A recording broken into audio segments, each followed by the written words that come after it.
پیدائش 18واں باب۔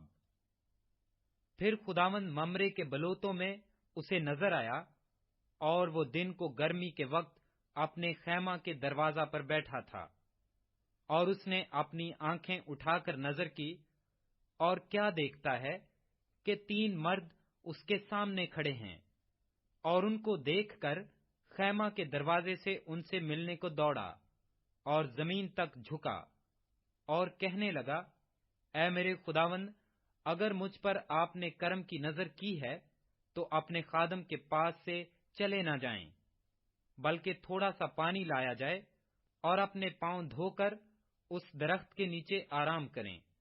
میں کچھ روٹی لاتا ہوں، آپ تازہ دم ہو جائیں، تب آگے بڑھیں، کیونکہ آپ اسی لیے اپنے خادم کے پاس آئے ہیں۔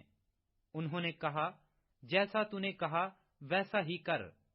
اور ابراہیم ڈیرے میں سارا کے پاس دوڑا گیا اور کہا کہ 3 پیمانہ باریک آٹا جلد لے اور اسے گوندھ کر پھلکے بنا۔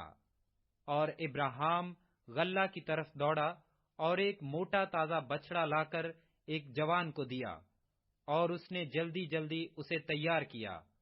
پھر اس نے مکھن اور دودھ اور اس بچڑے کو جو اس نے پکوایا تھا لے کر ان کے سامنے رکھا، اور آپ ان کے پاس درخت کے نیچے کھڑا رہا، اور انہوں نے کھایا۔ پھر انہوں نے اس سے پوچھا کہ تیری بیوی سارا کہاں ہے؟ اس نے کہا وہ ڈیرے میں ہے۔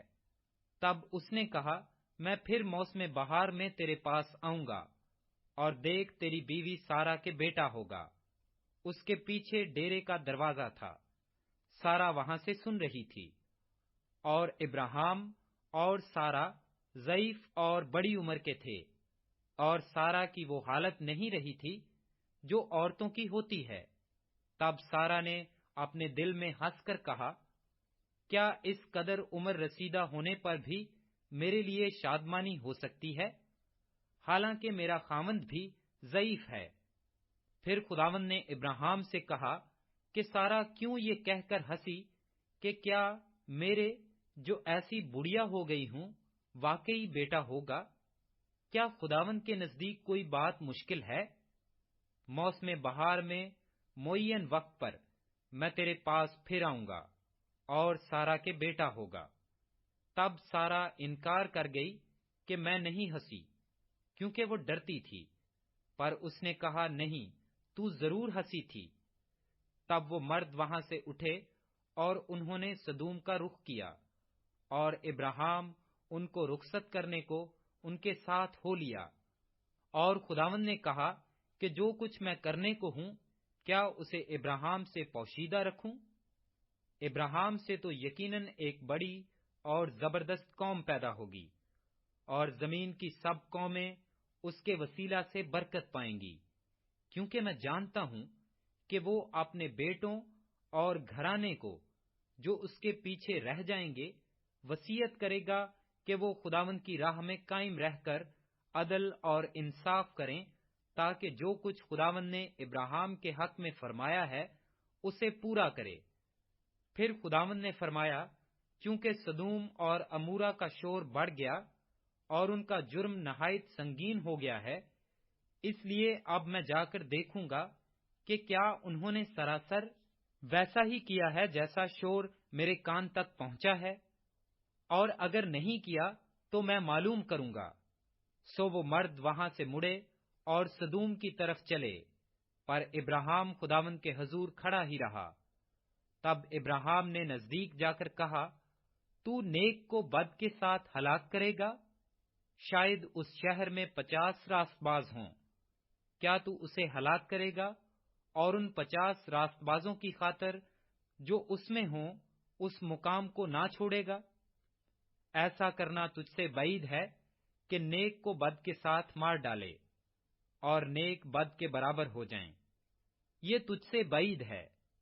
کیا تمام دنیا کا انصاف کرنے والا انصاف نہ کرے گا؟ اور خداوند نے فرمایا کہ اگر مجھے سدوم میں شہر کے اندر 50 راست باز ملیں تو میں ان کی خاطر اس مقام کو چھوڑ دوں گا۔ اور ابراہیم نے جواب دیا اور کہا کہ دیکھیے، میں نے خداوند سے بات کرنے کی جرت کی، اگرچہ میں خاک اور راکھ ہوں، شاید 50 راست بازوں میں 5 کم ہوں، کیا ان 5 کی کمی کے سبب سے تو تمام شہر کو نیست کرے گا؟ اس نے کہا، اگر مجھے وہاں 45 ملیں تو میں اسے نیست نہیں کروں گا۔ پھر اس نے اس سے کہا کہ شاید وہاں 40 ملیں۔ تب اس نے اس سے کہا کہ میں ان 40 کی خاطر بھی یہ نہیں کروں گا۔ پھر اس نے کہا، خداوند ناراض نہ ہو تو میں کچھ اور عرض کروں، شاید وہاں 30 ملیں۔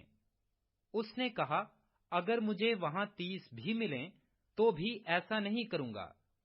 پھر اس نے کہا، دیکھیے، میں نے خداوند سے بات کرنے کی جرت کی، شاید وہاں 20 ملیں۔ اس نے کہا، میں 20 کی خاطر بھی اسے نیست نہیں کروں گا۔